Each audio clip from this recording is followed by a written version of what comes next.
You're listening to the No BS Bishop podcast. We're alive to love, and all other values are potential BS. Now here's your host, Bishop Randy Dean. Welcome, everybody. I am, as you just heard, Bishop Randy Dean, and you have landed in the zone called No BS Bishop. I'm alive to love. I believe lesser values than love easily devolve into BS. And that kind of living is inauthentic, it's shallow, it lives in a zone of fear and hurt. So I'm here to live in a zone of love. I'm calling you to join me in that zone. So I'm going to talk to you about the zone of love and exiting the zone of fear and hurt, because that's fear is what it actually creates a loveless life. And the opposite of love is not hate. Actually, the opposite of love is fear. So we're going to talk about that. Leaving the zone of fear and hurt.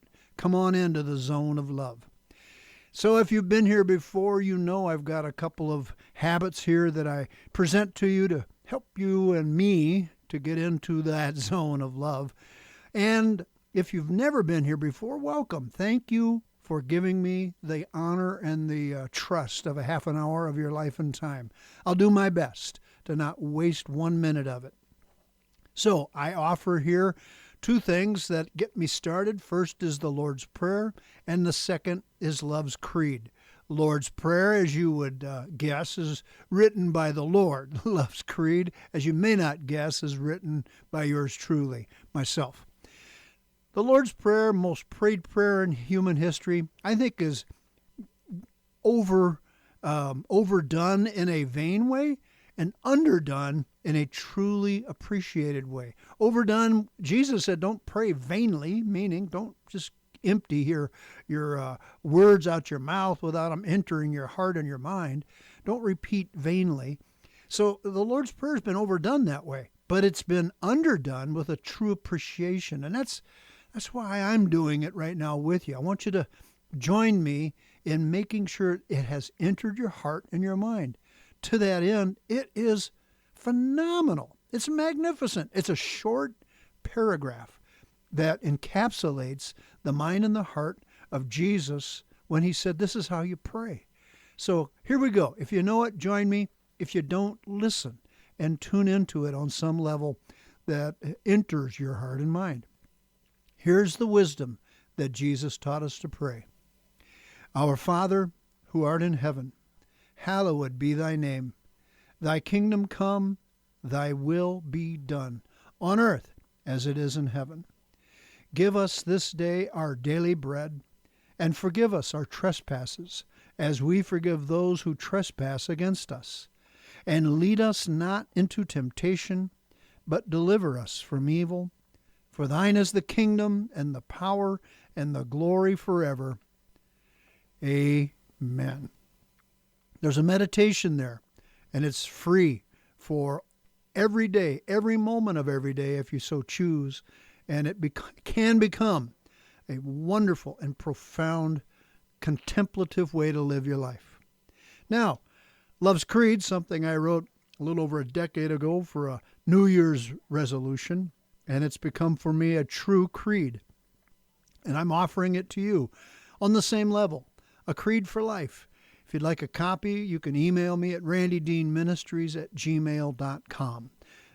Otherwise, just listen in with me. I'm going to give it to you in total. Then I'll go back and I'll ask you to repeat after me. Here we go. I'm alive to love.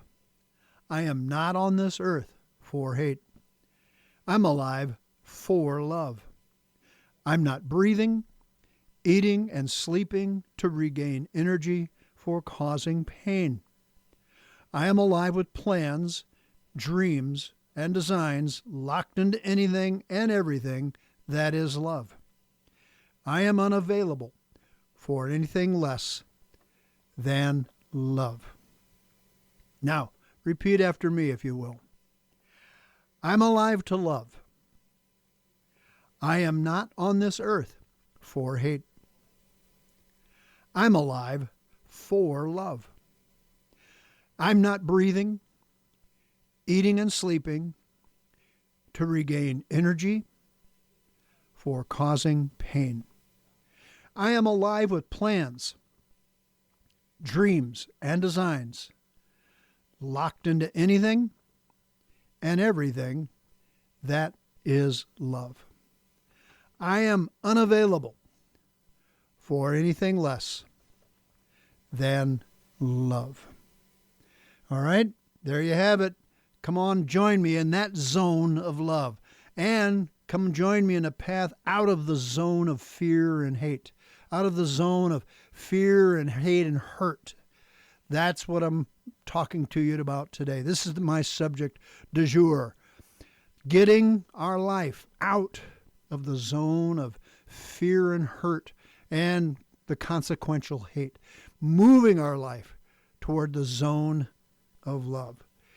So I know this will be coming out, especially for the Sunday broadcast on the radio, but it'll be out in about the same amount of time for my podcast. It'll be coming out around Father's Day. So if you will, hold on tight with me, bear with me. I've got some personal anecdotes, some personal experience to talk about out of my own experience as a father, my relationship with my father, and that zone of fear and hurt that so many people live with, but not many of us are talking about it. I've chosen to live as vulnerable and as out front with you as I know how to, and as much as I can in a half an hour of this particular podcast. So the zone of fear and hurt for Randy Dean was easily accessible and offered to me quite routinely as I grew up through my formative years and into around the time of my high school years is when things got better. They didn't get fixed. They didn't get healed. I certainly didn't just run quickly to the zone of love, but I got out of, or started my journey out of, a zone of fear and hurt. So my family, as would be the common vernacular, was quite dysfunctional. It was just four of us, mom, dad, my brother, and myself. My brother was 6, almost 7 years older than me. So I was really the puppy. I was the little guy in the bunch. And I don't know what the mental health issues were for my brother, but I do know in retrospect and in evaluating and through a lot of counseling and through being a part of 12-step groups and codependency in my recovery. Hi, I'm Randy. I'm a codependent. I'm in recovery. And I'm in recovery because I know, in part, the challenge of my childhood was marked by a great amount of my own brother's problematic issues and mental health challenges, and then later serious addictions, which back in about 2017, he died by suicide through an overdose. An intentional, raucous last day of his life was in everybody's putting the pieces together. We know that he was intentionally seeking to die at the early age of about 72. Now, all of that to be said, my childhood was immersed in a zone of fear and hurt, which ended up in some zones of hate as well. Because, see, I don't think nobody's born to hate. Nobody is born to hate. You have to be taught that. Or if you're not taught it explicitly, implicitly, hate becomes a part of our curriculum and our way of living because we're so dipped in fear and hurt. I want you to hear that again. Nobody's born to hate. We're born to love. Love is our DNA from the minute we draw our first breath on this earth. It's in our DNA for moms and dads. Again, this is coming out on Father's Day. Love is that instinct that will hit if there's any kind of definitive moment in recognizing it. You'll know we were born in love. We were born for love. And you have to learn to hate. And that learning curve is quite easily gathered as you find yourself in a zone of fear and hurt. Fear is the enemy of the human condition. Fear expresses itself in 1,000 ways, even daily, whether it be our being able to live well, have a healthy life, find ourselves with a structure for shelter, whether it's a physical structure in a home or emotional and psychological structures that give us footsteps to be able to know we're going to be okay at the end of the day. Fear is the enemy, I think, of the quality of life. And then if we are not finding ways to have conversations with people around us that we trust, or we can find a counselor or a spiritual mentor, a pastor, somebody, a priest, somebody somewhere we can trust, fear develops into this painful way of looking at the big wide world around us. And then fear is the construct of hate. We will hate what we fear. That's sort of instinctual in a sense. The hot stove, if I fear it as I should, I certainly hate the blisters I get if I touch a hot stove.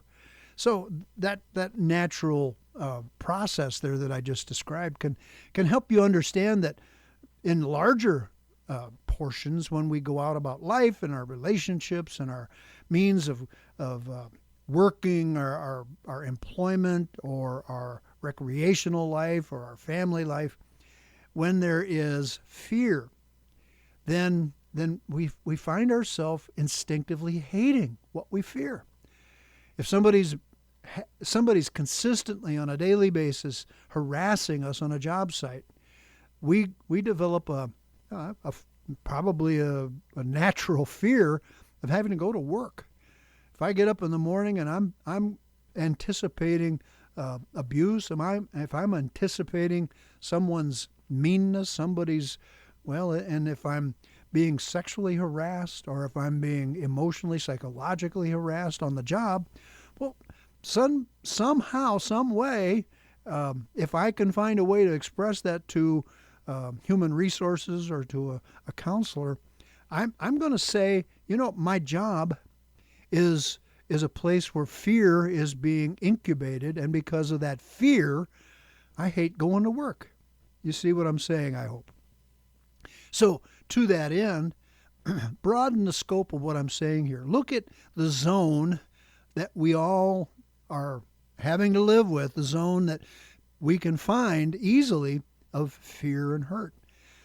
And when our fears have not been expressed, when we have not been fully able to identify our fears, if we haven't had good conversations with family and trusted counselors, well, those fears just sort of lay there. They fester inside of us.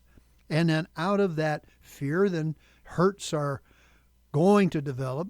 And then out of those hurts, then here comes hate.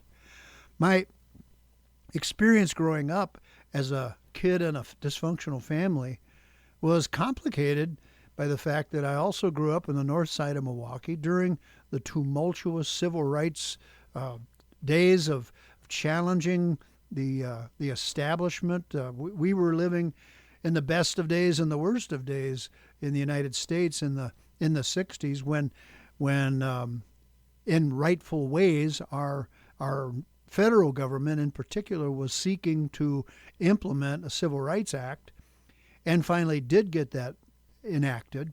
Well, then out of that, we found ourselves in the tumultuous changes that came about. It landed in North Milwaukee in the integration challenge, which was the Milwaukee Public Schools sought to integrate children, black and white, into schools together. And man, I deeply appreciate the fact that happened. I certainly have every reason to be grateful that I had that opportunity. But here's the problem. It was done in a sudden, immersive way. And the problem was there weren't enough professionals to go around in public school hallways to help manage that. I know there were some. I know that there were some great teachers that I got the opportunity to be related with, but surely not enough. In fact, a good many of the teachers, especially in my middle school experience, were very ill-equipped. Most of them were white. Most of them were trying to navigate the integration issues of Peckham Junior High School, middle school, and wow, were we ever in a petri dish? Petri dish is a place where you experiment with certain elements that you put into an isolation and see how they relate with one another. Well, here we were, a school that had been predominantly white was now being integrated with students from other neighborhoods into this mix of about 50-50, maybe a little less or more on one side or the other. But for the sake of my conversation here, we were introduced to the potential zone of love, but it was also the potential zone of fear and hate. There were lots of violent issues going on in our hallways. I got beat up a few times just because I was a skinny white kid and I had a big dumb mouth at the time, because my big dumb mouth came out of the zone of fear and hurt that I grew up in. I was in a home where fear and hurt was being practiced quite well, if I could put it so gently. So the combination put me in a place of a lot of fear and hurt. But I found also, now listen to this carefully. I'm straining this a bit, so bear with me. I found also friendships with African American students and friends around me that fostered in me a young, middle school aged mindset that determined to find a way to love. Now, I couldn't have defined it quite that eloquently then, but I can now. I know I made some choices inside of me the best way I could, some of it for survival. But I made choices to leave the zone of fear and hurt. And I made choices to enter a zone of love. And here's one of the choices I made. Now, I'm really condensing this, but one of the choices I made was I so loved the voice of Dr. Martin Luther King Jr. Something inside of me jumped up inside and said, oh, I want more of him and more of that. I couldn't eloquently describe it like I just did, but I had an instinct about it. So I went to the school library and a couple of public libraries, and I researched Dr. King. Found his writings, I found his books, and I was enthralled. Something lit on the inside of me. I left the zone of fear and hurt, almost like a lost Boy Scout in the woods. I just said, I got to get out of this zone. I got to find my way out of here. And to that end, I survived. And thank God for the development of my heart as I realized the civil rights movement of the United States of America was a healing history that I got the privilege of being a part of in its infancy in the 60s. And I still am the benefactor of that to this day. The zone of fear and hurt was being addressed. Clumsily, yeah, but it was a beginning point. It was an infant type way of introducing how to live in a way of acceptance and integration. So to that end, we journeyed, we journeyed in the city of Milwaukee into a better days, and certainly those challenges still exist in that city. Now let me come back to my own family. In my own family, no one there knew how to find help. I certainly didn't, and my mom and dad certainly didn't, and my brother, in his addictions and in his mental health challenges, he most certainly did not know how to get out of that zone of fear and hurt. And so we journeyed on and found, in my high school years, we found a church. I can only say by the grace of God. My mom especially found a church. She dragged my dad, and he found that church to be a life-giving thing. Well, I was in a place in my high school years, like most high school boys, because I was so much battling the zone of fear and hurt. I was resistant until somebody from that church, who this gentleman was an old Nazi. He was a German Nazi who had immigrated to the States after World War II, which an awful lot of German citizens did after World War II. Many of them came to the city of Milwaukee and into that area around in southeast Wisconsin. Paul Herzog was his name. And this guy found me. I don't remember how old he was, but he seemed like he was 100 years old. He's probably about the same age I am now, but he seemed like this old man with a heavy German accent. And he came to our home one day and surprised me. And he said, "Randy, I had a dream about you. And in my dream, I saw you crying out, 'Nobody loves me.' And God told me in my dream to come here and tell you, God loves you, and I love you." Wow. You could have pushed me over with a little tiny feather. My throat locked up in that I'm going to cry any second now. And why? Because that was my first exit from a zone of fear and hurt.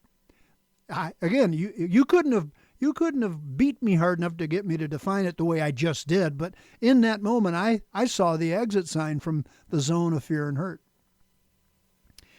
And then later, I did go to that church because I found love there. I found love through good old Paul Herzog. I found love through a phenomenal youth pastor, phenomenal music director. Those guys took me under their wing. They trusted me with my guitar when nobody else would. And anyway, all I'm saying is I found love. And I took the exit sign. And I went out of the zone of fear and hurt. And when I did, shortly thereafter, in my first year of undergraduate work in college, a Bible college, my dad had a traumatic experience where he was in a coma for several days. I was in school in Texas. I flew home quick to be at his bedside with my mother. And my dad came out of that trauma, and at one night he called for me to come up to see him in the hospital. I went up there not understanding what might be there. And Dad looked me in the eye when I got to his hospital room, and he said, "Randy, I realize that you're almost 19, and I have never said, 'I love you.' I've never said, 'I love you.'" Well, once again, my throat locked up, and the exit sign showed me, here's the way out of the zone of fear and hurt. I took that exit sign haltingly, fearfully, nervously, and I entered the zone of love. Once again, at the time I could not as eloquently as I'm trying to now describe it to you, but I'm telling you, I entered the zone of love. And I'm talking to you now, whoever you are, wherever you are listening to this. There are places of fear and hurt that you're living in, just like I was. And you have other stories to tell of that zone of fear and hurt. And I hope you can find the exit sign through what I'm telling you right now. That when we say the three most magical, holy, charmed words in the human language, and we say them with intention and a full connection. Once again, my dad, he just haltingly from a hospital bed looked at me and said, "Randy, I love you." And the magic started. Those holy, magical, charmed words pulled me out of a terrible, terrible spiral that I didn't even know I was in the zone of fear and hurt. And so to this day, I'm still finding my way out of that zone and into the zone of love. to be sure when I'm hurt and when I'm afraid now, I still have to look for those exit signs. I hope you understand what I'm saying. So on that note, would you join me in being brave enough to enter a place of help and health and healing by practicing saying, I love you. And I know saying it to a stranger is awkward and weird and startling, but I'm suggesting maybe we need to get rid of the awkward, weird, and startling factor of that, and the only way to get rid of it is to practice. But I'm more particularly now inviting you to join me in saying it to significant people in your life. Certainly your spouse, certainly your family, certainly siblings, certainly parents, somebody, good friends. Shake it up.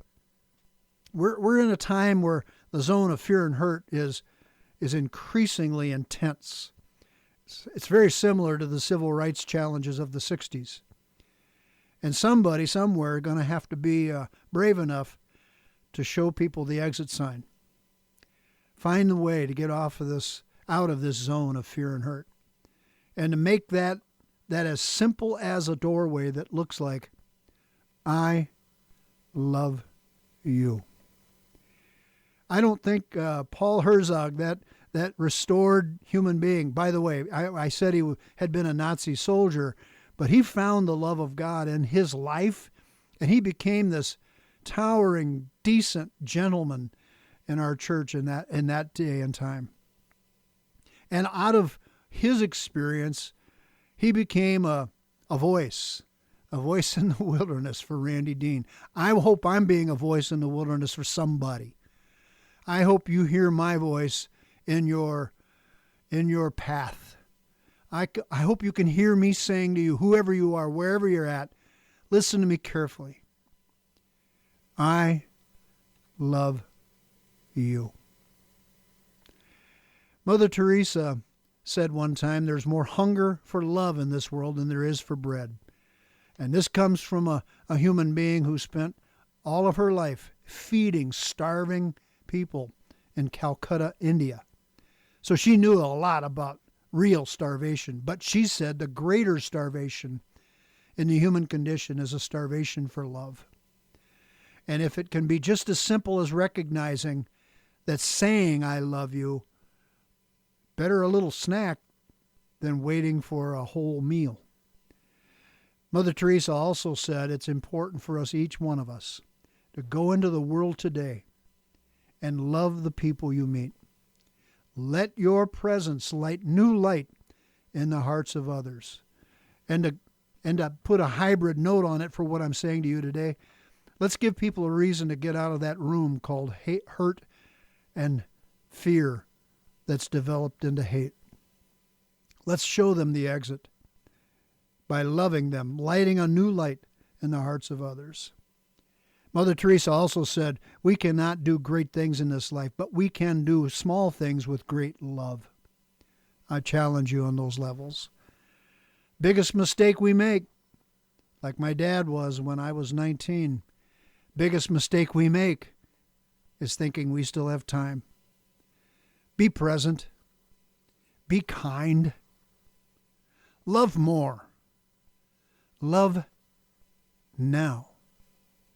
Show people the exit sign out of the zone of fear and hurt. Now, I'm no Mother Teresa, but I'm Bishop Randy Dean, and I'm offering you no BS right now when I say to you, let's do something beautiful. Ugly has had its day, and ugly is getting done to death, and lives are in the balance. And in that regard, I'm challenging you, join me, do something beautiful. And let's make sure that along the way, in every way we know how, small or great, let's show people the zone of love and give them an opportunity to leave that zone of fear and hurt. God bless you all. I'm so glad you gave me a half an hour of your life and time. Happy trails, y'all. And I love you. Thanks for listening to the No BS Bishop podcast. If you like the show, leave a comment on it. Or, even better, share it with your friends. And we'll see you on the next one.